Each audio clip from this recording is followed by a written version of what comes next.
고린도 교회는 정말 독특한 교회였습니다. 은사가 많았고 성령님의 특별한 은혜를 풍성하게 경험한 그런 교회였습니다. 그런데 문제도 많았습니다. 하나됨이 가장 중요한 교회가 분열되어 있었습니다. 서로 싸우고 있었습니다. 하나님께서 주신 선물인 은사 때문에 교회의 질서가 무너졌습니다. 교회라는 제도 자체가 문제인 걸까요? 교회를 세우신 주님께 문제가 있는 걸까요? 아니면 은사를 주신 성령님이 잘못하신 걸까요? 분명 하나님께서 주신 은혜를 특별히 많이 입은 교회가 왜 이런 문제를 겪고 있었을까요? 문제는 교회를 세우신 분께 있는 것도 아니고 은사를 주신 분께 있는 것도 아니었습니다. 교회의 구성원으로서 서로를 대하는 데 있어서 직분이 요구하는 직무를 수행함에 있어서 은사를 사용함에 있어서 거기에 뭐가 빠졌습니까? 사랑이 빠졌다는 것입니다. 사랑이 빠졌더니 문제가 생겼습니다.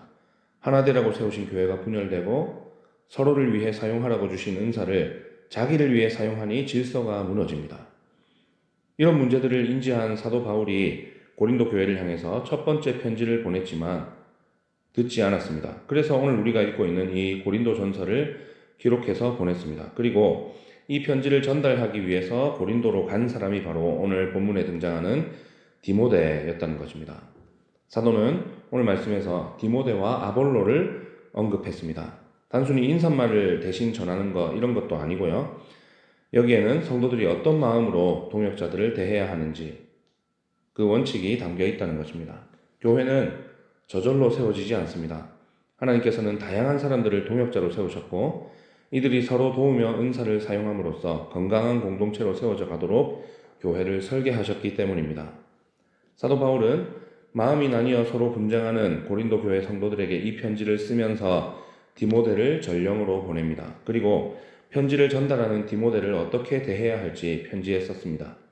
디모데는 당시에 이미 사도 바울에게서 동역자로 인정받고 있었고 사도가 섬긴 여러 교회들 사이에서 사역자와 지도자로 그 역할을 감당하고 있었던 것으로 알려지고 있습니다. 오늘 우리는 교회의 머리이신 그리스도께서 세우신 교회의 지도자들, 직분자들을 어떤 태도로 대해야 할까? 또 우리 동료 그리스도인들을 어떻게 대해야 할까? 말씀을 통해서 살펴보겠습니다. 첫 번째는 동역자로 여기고 사랑으로 대해야 한다는 것입니다. 10절입니다. 디모데가 이르거든 너희는 조심하여 그로 두려움이 없이 너희 가운데 있게 하라. 이는 그도 나와 같이 주의 일을 힘쓰는 자임이라. 디모데는 사도 바울의 영적인 아들로서 그의 제자였습니다. 동시에 교회들로부터 말씀으로 섬기는 사역자와 지도자로 인정받고 있었습니다. 다만 뭡니까? 그의 나이가 아직 젊었기 때문에 바울의 사역을 상당 부분 위임받아 사역하고 있었던 것으로 보입니다. 오늘날로 치면 부목사겠죠. 그래서 데살로니가 교회로 파송도 받고 이 고린도 전서를 들고 고린도 교회를 방문할 예정이었고 뒤에는 뭡니까? 에베소 교회의 담임 목회자가 됐다는 것입니다. 그래서 사도 바울은 고린도전서 4장 17절에서 디모데를 내 사랑하고 신실한 아들이라고 불렀습니다. 그런데 바울은 디모데를 그냥 내가 일하는데 내 밑에서 돕는 부교역자 이렇게 여기고 있었던 것이 아니고 동역자로 여기고 있었다는 것입니다. 10절에서 사도가 그를 뭐라고 부릅니까? 나와 같이 주의 일을 힘쓰는 자 이렇게 부르고 있습니다. 진정한 리더십이 여기서 나오는 거죠. 진짜 리더, 참된 리더는 뭡니까? 아무리 자기를 돕는 위치에 있는 사람이라 해도 똑같이 일하는 동료로 여기고 존중한다는 것입니다. 직장에서 상사는 부하 직원을 존중해야 됩니다. 자신은 책임을 지는 위치에 있지만 부하 직원은 세부적인 실무를 담당하는 사람입니다. 자신도 그 자리에서 열심히 수고한 뒤에 그 수고를 인정받고 더 높은 직급을 받게 됐다면 당연히 아랫사람의 수고를 인정하고 인격적으로 존중해 줘야 되죠. 담임 목사는 부교역자의 수고를 결코 폄하해서는 안 됩니다. 인격적으로도 존중해야 됩니다. 최근에 어떤 대형교회 목사가 부교역자들에게 폭언 퍼부어서 말썽 일으킨 거 한번 보십시오. 그 사람이 왜 부교역자들을 그렇게 대했을까? 저는 그가 부교역자들을 동역자로 생각하지 않았기 때문이라고 생각합니다. 마찬가지로 성도들도 교역자와 부교역자, 장로와 집사, 직분자들을 동역자로 여기고 존중해야 됩니다. 이미 우리 교회는 잘 하고 있는 줄 믿습니다. 저는 우리 장로님들을 진심으로 존경합니다. 제가 우리 당회에서 가장 나이가 젊지만 항상 뜻을 하나로 모아주십니다. 노회나 시찰에 가서 다른 교회 목사님들 만나면 서로 가장 먼저 묻는 말이 뭔지 아십니까? 당회 분위기 어떻습니까? 이거예요. 그러면 제가 뭐라고 대답할까요? 네, 좋습니다. 이렇게 대답합니다. 더 덧붙일 것도 뺄 것도 없어요. 그뿐입니까? 일 때문에 시간이 안 돼서 신방을 잘 하기 힘들지만 성도들의 사정을 잘 살피고 기도하시죠. 우리 장로님 중에 안 그런 분이 없어요. 교회에 무슨 일이 있다 하면 발벗고 나서서 먼저 섬기고. 전도사님은 어떻습니까? 지난 주일 오후에 여전도에 헌신 예배 드리면서 신실한 여인에 대해서 말씀드렸지만 노환으로 못 오시는 성도들 항상 섬기고, 제 부부가 신방하면 같이 가시고, 우리 장로님들, 또 우리 전도사님과 여러 집사님들, 권사님들 동역자로 여기시고 존중하시고 무엇보다 이들을 위해서 기도해 주시기 바랍니다. 이들의 섬김으로 우리 교회가 평안하여 든든히 서가는 줄 믿습니다. 두 번째는 두려움 없이 섬기게 해야 된다는 것입니다. 사도 바울은 편지의 전달자인 디모데가 고린도 교회에 가거든 그를 대하되 어떻게 대하라고 합니까? 조심하여 그로 두려움 없이 그들 가운데 있게 하라고 권면합니다. 디모데는 젊은 사역자입니다. 게다가 고린도 교회의 성도들은 지적인 수준도 높고 자존심도 강했던 것으로 보입니다.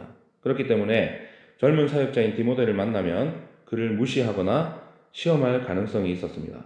이게 괜한 걱정일까? 그게 아니라는 거예요. 그들에게 그런 성향이 없었다면 애초에 교회에 분쟁이 없었을 것이기 때문입니다.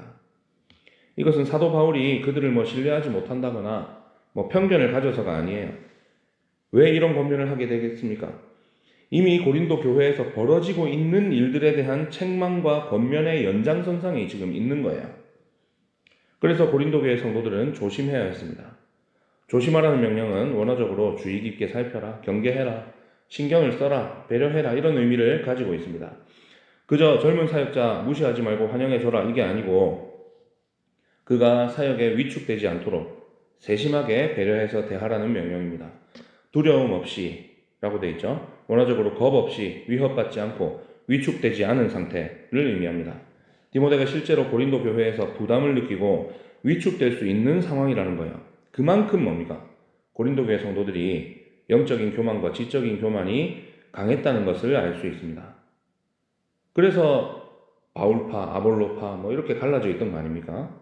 사도 바울은 고린도 교회의 이런 상황을 잘 알고 있었기 때문에 디모데를 제대로 소개하고 그에 대해 어떻게 대해야 할지 지침까지 마련해 줘야 했다는 것입니다. 앞서 말씀드린 대로 디모데는 이미 사도 바울에게도 또 다른 교회 성도들에게도 동역자로 인정받고 있었습니다.